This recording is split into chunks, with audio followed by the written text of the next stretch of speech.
Oh, it was a massive story yesterday, and now we have the result. Nosiviwe Mapisa-Nqakula has been elected Speaker of the National Assembly. But opposition parties are condemning the move. They say she has to account first for her actions as a cabinet minister. Parties saying this is yet another example of the ANC factional battles playing out. So it's Judith February, governance specialist, who's going to join us to give us her reaction on this. So is it factional battles, or is Nosiviwe Mapisa-Nqakula the best person for the job? Judith, good morning. Good morning, Gareth. She certainly is not the best person for the job. I style this as Luthuli House versus the Union Buildings. So the moment the president fired her from his cabinet in the reshuffle 10 days ago, whenever it was a salvo back from the Union Buildings to say, from the Luthuli House to say, we're going to have her as Speaker of Parliament in what I think is one of the ANC's more egregious examples of cadre redeployment that we've seen in recent times. This is somebody who, in my view, is unfit for the position. She has several clouds of corruption hanging over her head. She's not the right person to preserve the integrity of the People's Parliament. So help me understand, Judith, if maybe you can tell me, because I had this thought yesterday while driving home, waiting for this voting to take place. What criteria does the president follow when electing and choosing a National Assembly Speaker? What are the KPIs that someone needs to have in place to do this job? Well, so Gareth, firstly, I think we need to clear up something that I think has been going around, a misunderstanding, is that it's not the president that appoints the speaker. In terms of the rules of parliament, in terms of section 52 of the Constitution, it is the majority of MPs, of course, who elect the speaker. We saw that yesterday. It was, in a twist of irony, presided over by Judge President Hlophe, who himself is facing allegations of gross misconduct. So there's a sort of element of farce to all of this. So it is the MPs who vote somebody, and that comes from the ANC caucus.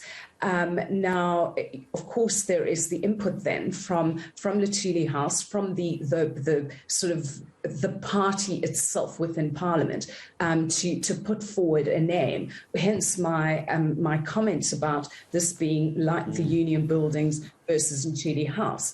The Deputy President within Parliament is Didi Mabuza. He is the traditional leader of government business. So it is his job to see that government's legislative program is being met within the House. So there's all kinds of politics that happens within that ANC caucus in Parliament, whether it's about who is the Speaker, but also who chairs committees, what positions to take. So on expropriation without compensation, various issues like that.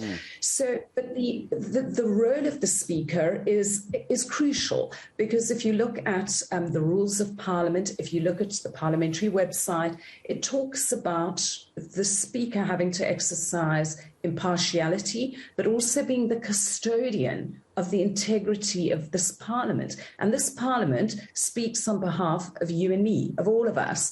It is our form of representation. So it's crucial that the person who heads up Parliament is somebody of unimpeachable integrity. And unfortunately, we have reached a new low now with somebody who has so many clouds of corruption hanging over her head, presiding over Parliament. And Judith, we saw a lot of opposition. We expected a lot of opposition, didn't we, from all the various parties that aren't the ANC. But I suppose it comes down to a very basic question. The voting has been tallied. The result has come out. What can they do about this if they're so unhappy? Well, I don't think that they can do much. Here we are, having to deal with a Speaker of Parliament who is not credible, who doesn't have the legitimacy, who doesn't carry the legitimacy of the House. And again, I have to repeat the point that it is one of the low points, I think, of the ANC in Parliament. But Gareth, I think we must look at this on a continuum, and I wrote about this yesterday in the Daily Maverick. We have to look at it as part of a continuum of the emasculation of Parliament over decades. It started in 2000, 2000, with the investigation into the arms deal, and then one has executive interference in that investigation. You have then the Public Accounts Committee emasculated. That set the tone for what happened subsequently. And Parliament has been trying to find its feet with regard to its oversight and accountability function ever since. And it didn't help that we had a speaker, for example, in between, like Baleka Mbete, for example.